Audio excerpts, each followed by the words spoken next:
The sound of heavy machinery ripped through the peaceful morning air as I watched my mother-in-law, Diana, direct the bulldozer straight through the heart of my butterfly sanctuary. 15 years of careful cultivation, endangered species conservation, and delicate ecosystem management reduced to dirt in minutes. Perfect. Diana clapped her hands with glee, her perfectly manicured nails glinting in the sunlight. Sarah, darling, this space will make the most amazing party venue for Jessica. Those worthless flowers were just taking up prime real estate. My name is Emma Anderson, and at 35, I'd spent over half my life creating one of the most successful butterfly conservation programs in the state. What Diana saw as worthless flowers was actually a carefully crafted habitat that had helped bring 3 endangered species back from the brink of extinction. Diana, I kept my voice steady, though my hands were shaking. This is a protected sanctuary. You can't just destroy it. She waved her hand dismissively, her diamond bracelet catching the light. Oh please, I checked. The protection paperwork expired last month, and since this is technically our family property, I can do whatever I want with it. She smiled, that same cold smile she'd given me at my wedding to her son Michael 7 years ago. Jessica needs somewhere suitable for her social events. She's becoming quite the influencer, you know.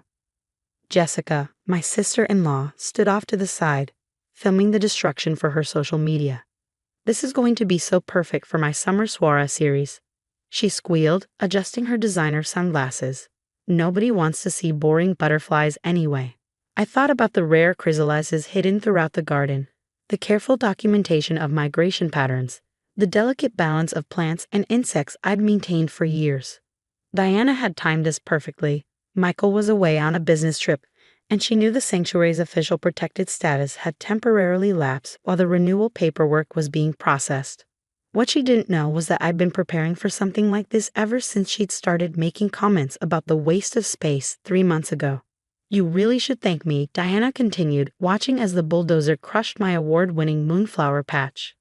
This place was bringing down the neighborhood's property values. Jessica's parties will put us on the map. I pulled out my phone and started recording.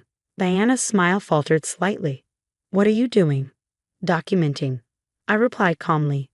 Please continue explaining why you're destroying a sanctuary that houses endangered species. Turn that off. Jessica shrieked, lowering her own phone. You can't film me without permission. I'm an influencer.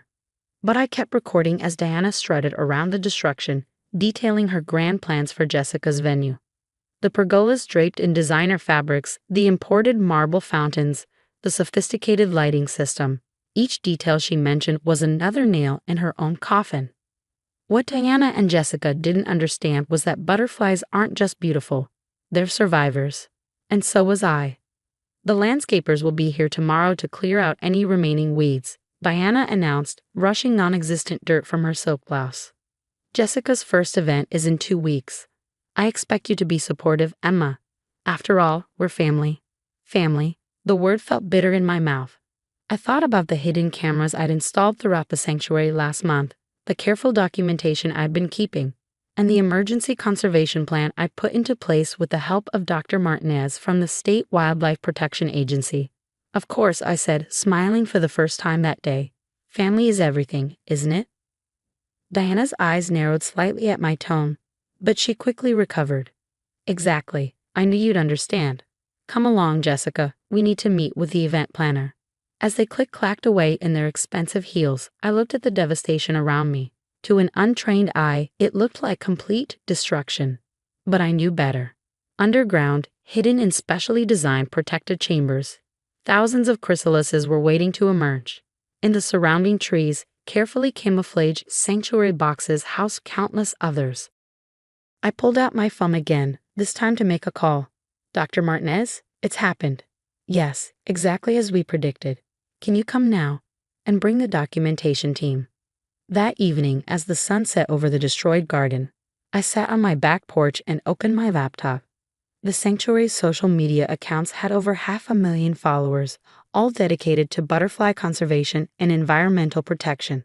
I began uploading the day's footage, Diana's destruction, her boasting, Jessica's callous comments. My phone buzzed with a text from Michael. Flight delayed.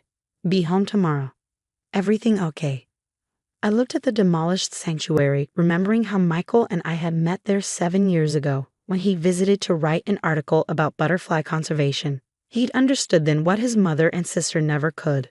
That true beauty isn't about social media followers or expensive parties. It's about protecting something precious, something irreplaceable. Everything's going exactly as planned, I texted back. Tomorrow, Diana and Jessica would learn a powerful lesson about nature, because what they destroyed wasn't just a garden. It was one of the largest collections of endangered butterfly species in the country. And tomorrow was the scheduled emergence day for over 3,000 chrysalises. I smiled as I watched the sunset, imagining Diana's face when she arrived with her landscapers. Sometimes the most beautiful revenge doesn't require any action at all. Sometimes you just need to let nature take its course. My phone buzzed again, this time with an alert from the hidden cameras. In the darkness, the first chrysalis was beginning to open. The next morning dawned clear and bright, perfect weather for what was about to unfold. I arrived at the sanctuary early, camera in hand, just as Diana's expensive SUV pulled up with her team of landscapers. Now remember, I heard her instructing them. I want everything cleared out. Every last weed, every stick, every. Her voice died in her throat as she looked up. The sight was breathtaking. Thousands of butterflies, their wings glistening in the morning sun, filled the air. Rare blue morphos, endangered monarchs, and the critically threatened Silva's metalmark, species that collectors would pay fortunes to acquire, danced through the air in a stunning display of color and movement. What is this? Diana stammered, her perfectly applied makeup unable to hide her growing panic. Nature, I replied simply, continuing to film. More specifically, about 3,000 endangered butterflies emerging from their chrysalises. Perfect timing, wouldn't you say? Jessica tumbled out of the passenger seat, her designer outfit clashing with the early morning hour. She immediately raised her phone, but for once, she seemed speechless. This is impossible, Diana hissed. You planned this. The landscapers were already backing away, one of them muttering about not getting involved in environmental violations. Diana's face flushed red. This is private property, she snapped. I have every right to destroy federally protected species. Dr. Martinez raised an eyebrow. The paperwork for renewed protection was filed months ago. The only reason it appeared to lapse was because we were upgrading the sanctuary's status to a federal conservation site. I watched as the color drained from Diana's face. Behind her, Jessica was frantically deleting yesterday's social media posts. But, Diana's perfectly manicured hands trembled. This is family property, my son. Actually, I interrupted quietly. Michael and I transferred ownership of this property to the Conservation Trust last month. He agreed it was the best way to protect the sanctuary's future. The look of betrayal on Diana's face would have been comical if it weren't so sad. Michael would never. As if on cue, another car pulled up. Michael stepped out, his business suit slightly rumpled from travel, but his face set with determination. Mother, he said firmly, walking to stand beside me. What have you done? Michael. Diana's voice shifted to the sweet tone she always used with her son. Darling, I was just trying to help Jessica with her career. You know how important her social media presence is. Michael looked at the destroyed garden, then at the clouds of butterflies still emerging. By destroying endangered species, by bulldozing Emma's life's work, the sanctuary that brought us together. But she's not family, Diana protested. Not really. Jessica is your sister, your blood. Emma is my wife. Michael's voice was quiet but firm. And this sanctuary is her passion, one that I share. Did you really think I didn't know about your plans? That Emma and I hadn't prepared for this? Jessica finally found her voice. You knew? You let Mom walk into this trap. It wasn't a trap, I said softly. It was protection. For the butterflies, for the sanctuary, and yes, for myself. Every threat Diana made, every time she talked about better uses for this land, we documented it all. Dr. Martinez stepped forward again. Mrs. Watson, we'll need you to come with us to discuss the environmental violations. The deliberate destruction of endangered species habitat carries significant penalties. Diana's perfectly composed facade finally cracked. But what about Jessica's parties? Her influencer career? I suggest, Michael said, that Jessica finds a venue that doesn't involve destroying protected species. As the wildlife protection team led Diana away for questioning, Jessica trailed behind them, still frantically working on her phone. I heard her muttering about damage control and losing followers. Michael turned to me, pulling me into a tight embrace. "I'm so sorry I couldn't be here yesterday, but you handled it perfectly." I leaned into his embrace, watching as more butterflies continued to emerge. "We did what we had to do. Your mother never understood that some things are worth more than social status." Speaking of worth, Dr. Martinez interrupted gently with the sanctuary's new federal status. "You'll be eligible for additional funding. The emerging butterflies have already attracted national attention." She was right. News vans were starting to arrive, drawn by the spectacular sight of thousands of rare butterflies filling the morning sky. The destruction Diana had wreaked had inadvertently created the perfect staging ground for their emergence, making the spectacle even more dramatic. "Maybe some good will come from this after all," I mused, watching as a particularly beautiful blue morpho landed on what remained of my moonflower patch. Already, I could see tiny shoots of green pushing through the disturbed soil. Michael squeezed my hand. Nature finds a way. As the morning progressed, visitors began to arrive, drawn by the incredible sight. Where Diana had envisioned expensive parties, something far more valuable was taking place. People connecting with nature, learning about conservation, understanding the importance of protecting these delicate species. I smiled, remembering Diana's words from yesterday. Nobody wants to see boring butterflies anyway. The growing crowd of amazed onlookers proved just how wrong she'd been. Sometimes the most beautiful revenge isn't destruction at all. It's creation, protection, and letting nature show its own power. The sanctuary would rebuild stronger than before. And maybe, just maybe, Diana would learn something from all this. Though judging by the legal papers Dr. Martinez was preparing, her first lessons would be about environmental law. Part 3. 6 months later, the butterfly sanctuary had transformed in ways I never could have imagined. The destruction Diana caused had actually created new opportunities for growth. Where her bulldozers had torn through my carefully planned gardens, we built enhanced breeding habitats. The cleared space allowed us to implement improved protection systems and create educational areas for visitors. And here, I explained to a group of wide-eyed schoolchildren, is where our newest species made its home. I gestured to a flowering section where brilliant violet wings fluttered among the blooms. They chose this spot all on their own. "Just like magic," one little girl exclaimed, her face full of wonder. It wasn't magic, but it was pretty close. The sanctuary had not only recovered but thrived. Our visitor numbers had quadrupled, and 3 more endangered species had successfully bred in our protected environment. The federal funding Dr. Martinez helped secure had turned this space into a leading conservation center. Diana, meanwhile, had faced her own transformations. The environmental violations came with hefty fines and mandatory community service hours. In an ironic twist that even I couldn't have planned, the judge assigned her to work in butterfly garden rehabilitation programs. "Mrs. Watson," I heard one of the conservation officers call out, "those milkweed plants need to be spaced further apart." I turned to see Diana, dressed in decidedly undesigner gardening clothes, carefully repositioning plants under supervision.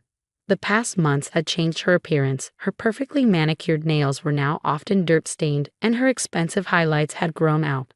She caught my eye briefly before looking away. We hadn't spoken directly since that morning 6 months ago, but I'd seen subtle changes in her behavior. Last week, I'd overheard her explaining to another community service worker why certain plants were essential for butterfly breeding. She'd actually gotten it right. Jessica had undergone her own transformation. After her followers criticized her role in destroying endangered species, she'd surprisingly pivoted her social media presence. Her latest posts focused on environmental awareness, though I suspected this was more about image rehabilitation than genuine change. Still, any positive influence was welcome. "Emma?" Michael's voice pulled me from my thoughts. He joined me as the school group moved to the next station. "The Conservation Board just called. They've approved our expansion proposal." I smiled, squeezing his hand.